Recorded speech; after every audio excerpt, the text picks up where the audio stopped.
Hi guys, welcome in this channel. This reading is for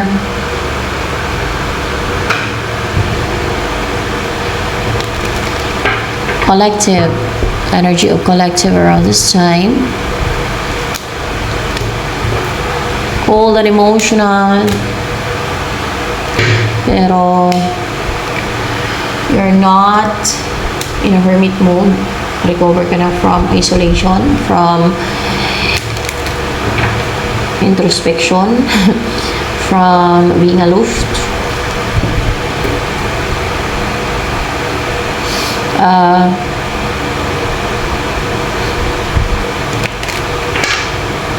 You're not emotional. Meron kang binabalik o may gusto kang balikan. For clarification, this is the Eight of Cups in reverse. In reverse pa.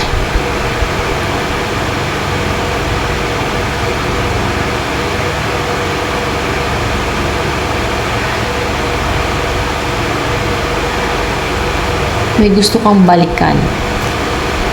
And you're positive, you're optimistic na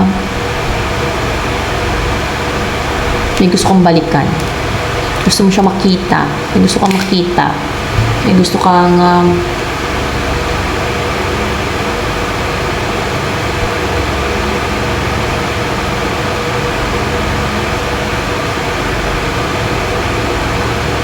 makapiling.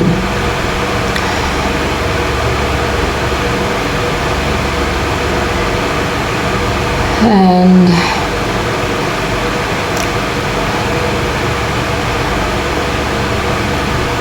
more information with the devil here.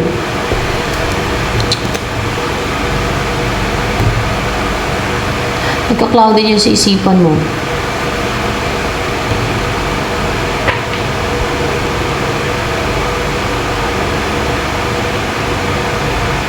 Parang natetenga ka, kakaisip dyan. Ano yan ang mamanipulate sa isipan mo, ang gusto mo makita. May na-manipulate ka niya. Yung ginagawa siya, manipulation. Through what? Summon siya ng devil. Sa ano siya, sa evil forces yan siya. Alagad ng devil yan. Pag mga ganyan na nagsusumo ng devil, nagbintayan ng kaluluwa nila sa devil. So, it's up to you. Pati kayo mapahamak ang kaluluwa nyo dyan. Ito ganyan. Pag yan ang nakatuluyan nyo, nagbinta ng kaluluwa sa devil. Pag yung mga nagsusumo ng devil, nagbibintayan sila ng kaluluwa nila sa devil. Nagsanla ng kaluluwa nila sa devil. Yan. Siyempre, kunwari, kung yan ang makatuluyan ninyo, hindi naman sa inaano ko kayo, no? Siyempre, damay kayo. Pati kaluluwa nyo, mapahamak din. Alangan, hindi. Kung yan ang maging partner ninyo na nagbenta ng kaluluwa sa devil, alagad ng Diablo, apprentice ng Diablo, natural. Alangan, masave kayo niyan. Masave kayo kung hindi kayo gagaya sa kanya, sa ginagawa niya. At lalayuan nyo siya. Lalayo kayo pag nalaman nyo na ganun siya. Eh, paano kung ganyan din yung gagawin ninyo? At kontrolin din kayo ng devil. Hindi madaling mapahamak yung kaluluwa ninyo. Kasi kung ano yung ginagawa ng partner ninyo, lalo kung asawa nyo na, di ba? Dahil sa asawa nyo, kadalasan yan konsinti ninyo. Eh, pag kinonsinti ninyo, pati kayo damay, may impyerno ang kaluluwa ninyo. Ganon. Ganon yun, di ba? Ay, hindi. Hindi naman pag kinonsinti ninyo. Basta wag lang kayong gumawa. Kasi, wag lang din kayo magbenta ng kaluluwa nyo. Wag lang din kayo gumawa ng kadimunyuhan. Yun. Pero malaki talagang possibility na ma-impyerno din yung kaluluwa ng mga partner. Ang partner nila ay nagbenta ng kaluluwa sa devil, no? Malaki din talagang possibility na ma-impyerno ang kaluluwa. Siyempre, common sense na lang. Bakit?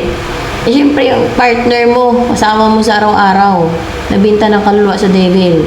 Eh, alagad ng devil yan. Bakit hindi kayo mapahamak kay, siyempre partner nyo nga eh. Common sense na lang ba? Malaki ang possibility talaga na ma-impyerno din kayo. Kasi, udyukan din kayo niyan. Parang tahanan na yan siya ng devil. Ano ba yun yung manabenta ng kaluluwa nila sa devil? Tahanan na ng devil yan, katawan nila. Hindi. Tahanan na ng demonyo yung mga katawan nila. Ayun, tahanan na ng mga demonyo. Kasi yung devil naman, may sarili ng katawan yan eh. So, ibig sabihin may mga demonyo yung katawan nila. Tapos, hindi sa paninira. Sinasabi ko lang katotohanan dito. Tapos,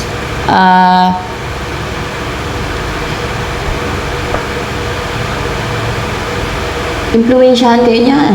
Gumawa ng makademonyuhan. Siyempre kung partner kayo niyan, impluwensyahan kayong gumawa ng mga kasamaan. Kung ano pinapagawa sa kanya ng devil at ng mga demonyo. Kasi nasa katawan niya ng mga demonyo niyan. Kagaya kung gumagawa siya ng witchcraft, kung susumon siya ng mga devil, no? Kung susumon siya ng fallen angel o mga demonyo.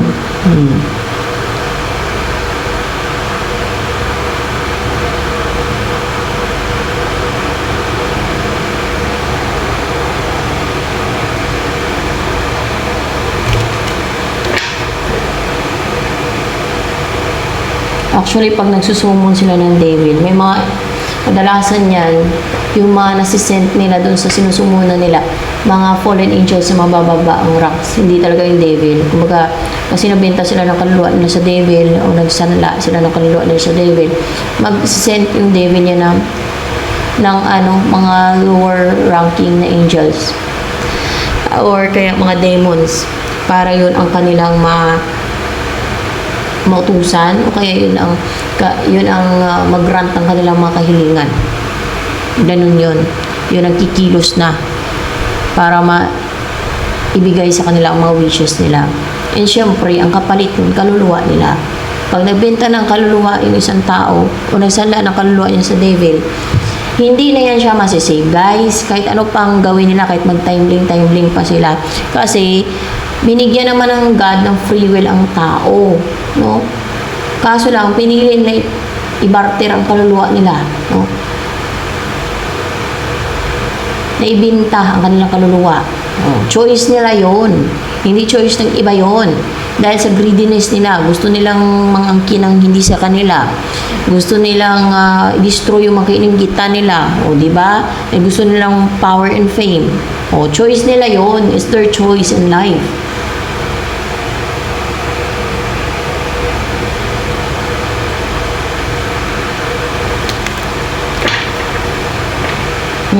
Malungkot ka dahil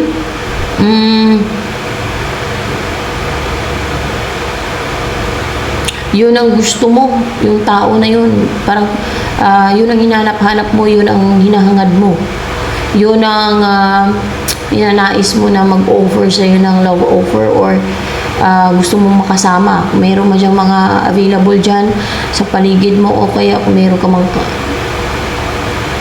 kung mayroong mga tao nagmamahal sa'yo, parang hindi ka contented, you're not happy. Natitenga ka eh. Kakaisip dyan sa tao na yan. Gusto mong bumalik dyan, yan ang sign. Sino sa inyo yung nag-iisip? Yun na yun.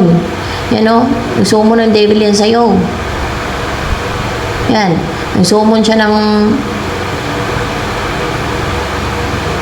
devil para manipulahin yung utak mo. Para makaramdam ka ng libog, makaramdam ka ng alam mo yung emotional attachment sa tao na yan, na i-desire mo nang bumalik sa kanya, magkabalikan kayo, basta gano'n, mga ganyan. O, manipulation nga eh. Baka sabihin nyo sa akin eh, ako pa yung pagbaliktarin nyo, ako pa yung pagbintangan nyo na nang mamanipulate. Sinasabi ko nga lang dito ang katotohanan para alam nyo ang katotohanan at lumalabas nga dito. So, in-explain ko yung katotohanan sa inyo.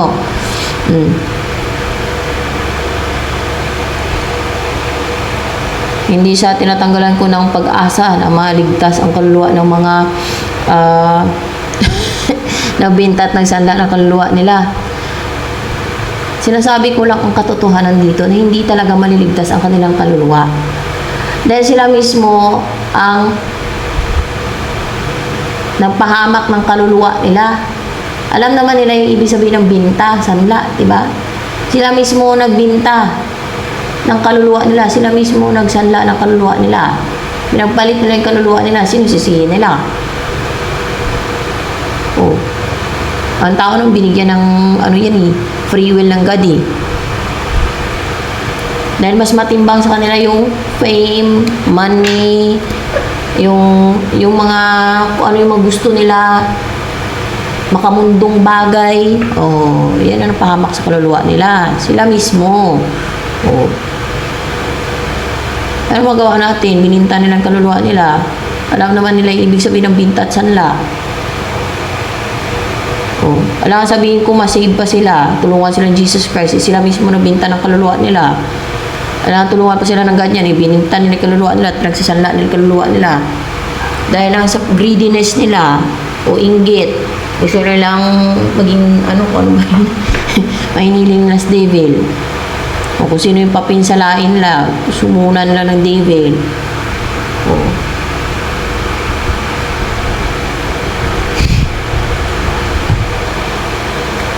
Kagaya sa'yo, sinusumunan ka ng devil.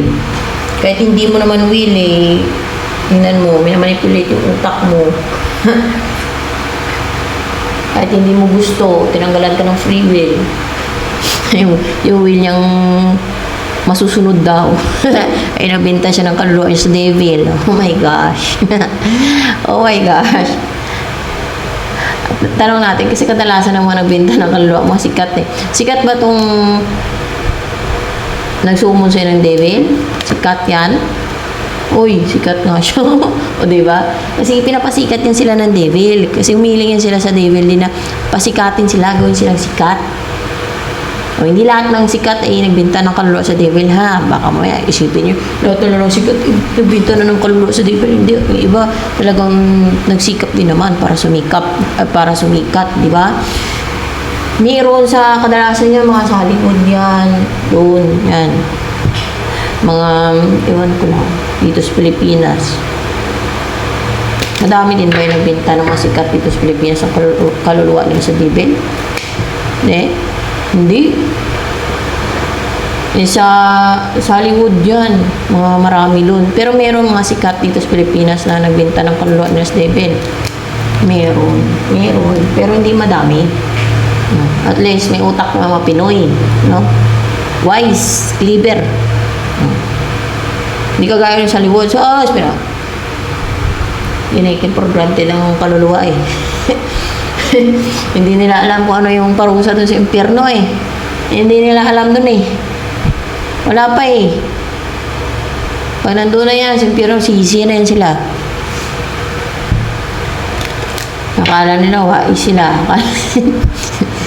Diba? Akala nila eh, joke. Yung ano yung nakasulat sa Bible. Oh, bahala sila. Buhay nila yan.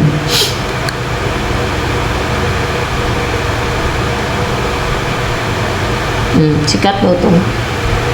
Napaka-risk taker ata nito. Kaya pati yung sobrang pagka-risk taker niya, pati kaluluwa niya, bininta niya. Ako, ay magusto niya. Ay nako guys. Ayan, buhat lang. Bintat mo ng kaluluwa. Ano ba itong namamanipulate sa'yo? Yun ang nga daw kanina eh. Baka mismong devil talaga yan, no? Lower ranking na angel. Kasi kadalasan yun, mga galamay ni Satanas, yung inutusan Satanas niyan, mag-fulfill ng mga wishes ng mga nagbibinta at nagsasanla ng kaluluwa sa kanya.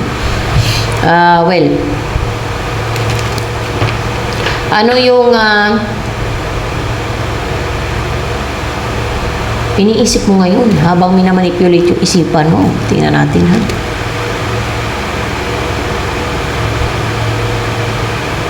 Na gagamitin mo ang lahat ng tools mo para lang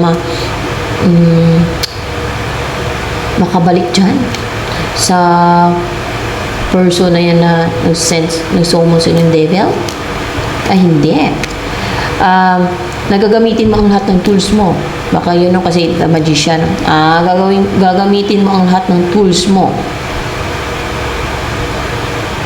Dahil nang hinayang ka. Dahil nag-regret ka. O di ba pinaparegret? Pinaparegret. Yun ang inutos niya dyan sa devil. Yun ang hiniling niya dyan. Ang wish niya dyan sa devil na pinagbintahan niya ng kaluluwa niya. Na gagamitin mo ang tools mo para saan? Lahat ng tools mo para saan? Para ma-keep mo. Para ma-keep mo magkaroon ng stability sa inyo or para ma-keep mo para magsama kayo sa isang bahay nang nagsumunay ng devil sa'yo? Hindi. Tingnan natin.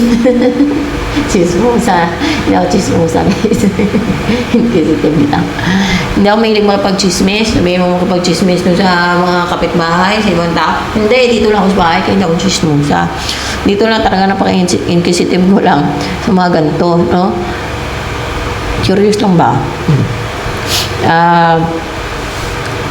Gamitin mo ang tools mo para ma-keep mo yan, yung nag-summon sa'yo ng devil. Para ma-keep mo daw yan, yung nag-summon sa'yo ng devil. Diba? Diba? Four of Pentacles, para ma-keep mo siya. Oy. Oy.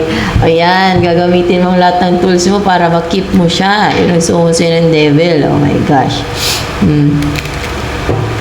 And, ano ba yung tools mo? May powers ka? Yung powers mo, may powers. May powers ka daw, no? May powers ka daw. Ang totoo ba, may powers ka ba talaga from God? Tingnan natin, ha? Wala. From God. Ano yung powers mo? Pero may powers ka ba talaga? Ang alam mo, may powers ka. Pero may powers ka ba talaga? From God, wala kang powers. Wala kang powers. Tingin mo lang may powers ka. From the devil. May powers ka ba from the devil? Meron ka from the devil. Wala galing sa God. From the devil, meron ka. Paano mo napapagana yung powers na yan? Ano ginagawa mong orasyon? Yan ang mga powers from the devil. Pero depende yan sa orasyon. Guys, meron naman yung mga panggamot. Ang alam mo yan, pag mga panggamot at dipinsa lang ay ano yan siya, hindi naman sa devil yan. Yan ang alam ko. Basta mga dipinsa at mga pang protection lang, di ba? Meron mga ganon. Pero yung mga pang black magic, paminsala at pang manipula na, pang control, di ba? Yan yung mga ano yan, sa devil galing yan. Ayan. So mga orasyon pala, ito nag-aaral ka pala ng mga orasyon, kaso sa devil galing yan, yung mga hindi kasi, meron ng mga gagawat na sabi na hindi lahat ng orasyon ay magagaling sa Diyos. Basta yun ang ano ko eh. Hindi ninyo alam kung ano yung meaning ng bawat orasyon na yan. Kaya, bakit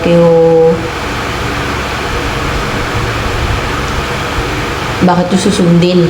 Sabi, parang ganun yung sabi niya eh. Kaya, although, basta-basta, kasi hindi maintindihan niya yung Latin, di ba? Hindi naman natin alam kung ano yung meaning niyan. Yung mga tinuturo online, baka daw panlilin lang ng mga kaaway yan. Yung mga orasyon na yan na tinuturo nila. Kasi meron din talaga mapanghalit talaga eh. Porkit hindi alam ng mga tao kung ano yung meaning niyan, ibig sabihin yan. Kasi nga, yan na yung mga alagad ng Diablo, nagkakalat ng kanilang mga itim na kapangyarihan, mga signal lagi. Baka yan ang pinag-aralan ninyo. Orasyones.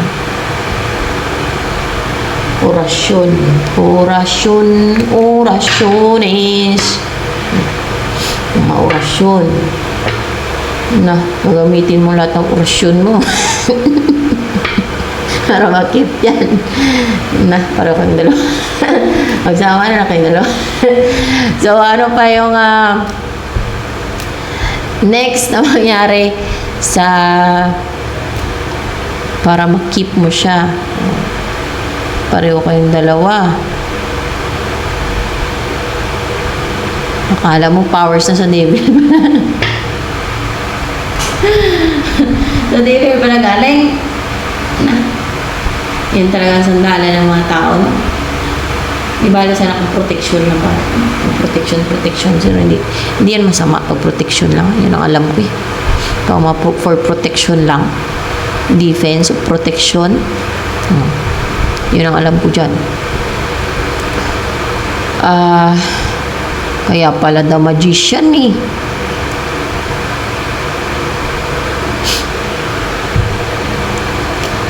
Saka ka-manipulate yun sa'yo ng Diablo. Kaya ganyan.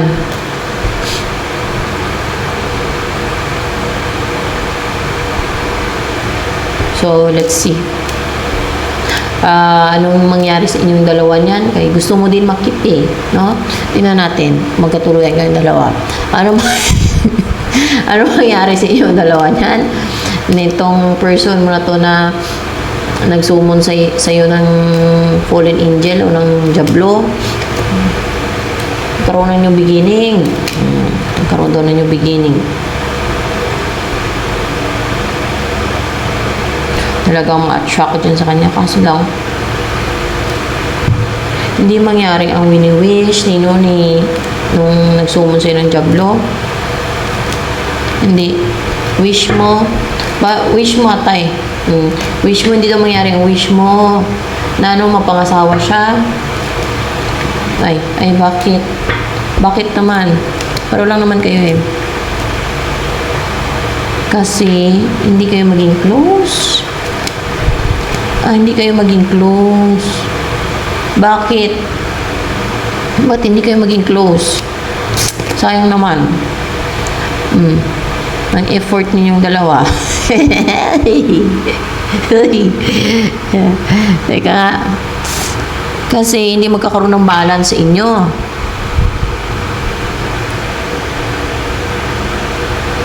Kasi, bakit?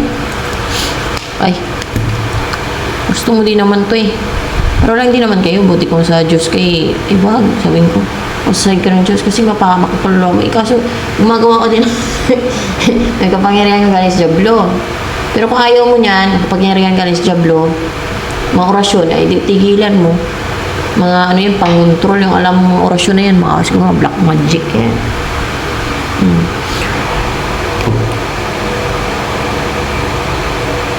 Ano ba yun? Kasi malilito kayo. Sino itong malilito? Ikaw? Itong person mo na isa, yung person na yan na nagsusumon sa'yo ng Diablo, malilito siya dahil madaming nanggagayuma sa kanya. Madaming nanggagayuma sa kanya. Attractive ata to. Madaming nanggagayuma sa kanya.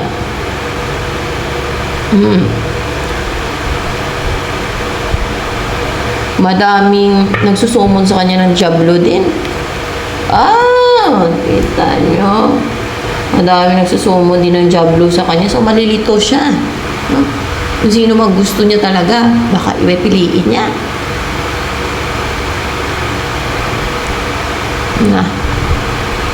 Kung hindi ka ba niyan sinusumunan ng Diablo, hindi ka magkagusto sa kanya? Baka magkagusto ka pa rin. Magkagusto ka pa rin sa kanya. Kahit hindi ka sumuna ng Diablo niya. Magkagusto ko pa rin sa kanya. Siguro attractive yan siya. Sikat daw yan ah.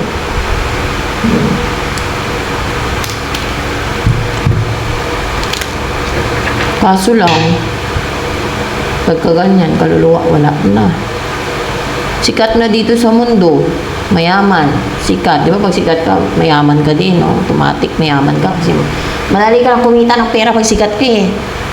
Kaso lang, mayaman ka na, sikat ka pa, good looking ka kasi mapayos, mapaganda mo pa, mapagwapo mo, mapa-enhance mo talaga yung mukha mo, pwede mo pa iparituki, no? Di ba? Ang daming hindi ganun ka gwapuhan, kugandahan. Pag pinarituki yung mukha nila, sus, ang laki ng pinagbago kagaya sa mga, doon sa Korea, di ba? Meron ng show niyan eh, doon sa Korea na parang show siya. na tinutulungan nila yung mga, alam mo, may mga insecurity sa sarili na paritoke. Ang laki ng pinagbago ng mukha nila.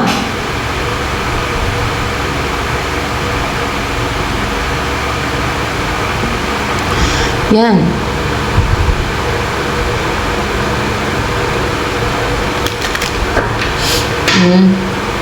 Di ba? Iba pagka may pera ka. Walang imposible na gumanda o gumwapo.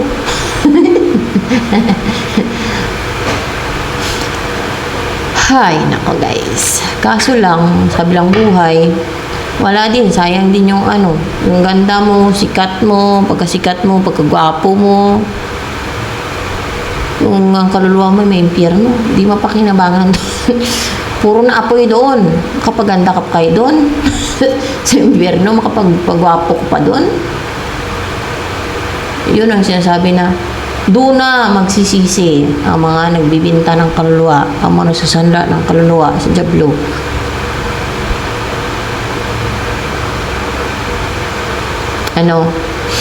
Ano kaya ang masabi ng mga yan? Go lang, pinakuha nilang gusto nila para sa buhay nila. So yan, at nabinta na nila kaluluwa nila magawa. So Queen of Swords, at maging cold pa yan sa'yo, ha? There's deceit here. Bakit sumuna ng iba ang mga nagkakagusto sa kanya, itong nagsumon siya ng Diablo na maging cold yung person mo na yan sa'yo? Hindi. Na magalit sa'yo. Baka magalit. Magalit sa'yo? Baka isipin mo, ano ba ito, may tupak? Ba't iba-iba yung utak? Yung pala kay nagsumon din sa kanya, no? Para magalit siya sa'yo. O, diba?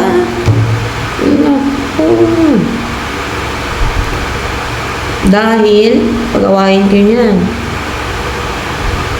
Para hindi kayo magkatuluyan. Para yun ang makatuluyan niya. Yung nagsumon din ng Diablo dyan. No. Pero so, yung mukha ko naman, maayos na, nirutoke ng witchcraft nila. Ay nako, nirutoke. Ay nako, ano kaya mangyari sa mga kaluluwa nila? Walang kapatawaran ang ginawa nila sa Diyos. Unforgivable sin. So,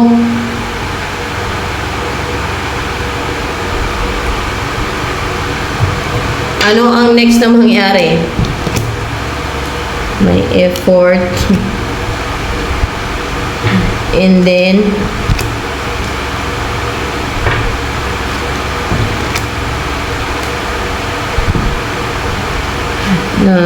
kung may mag-i-effort dito continuously para mabuwag kayong dalawa, para mawala yung love ninyo sa isa't isa, para hindi kayo magkatuluyan. Magte-take ng action, no? Yun na yung magsumo ng Diablo dyan sa iyong person. Nagsumo ng Diablo sa'yo. Para mag-hesitate yung person mo, ikaw na mag-take ng action sa isa't isa para hindi kayo magkatuluyan nga talaga.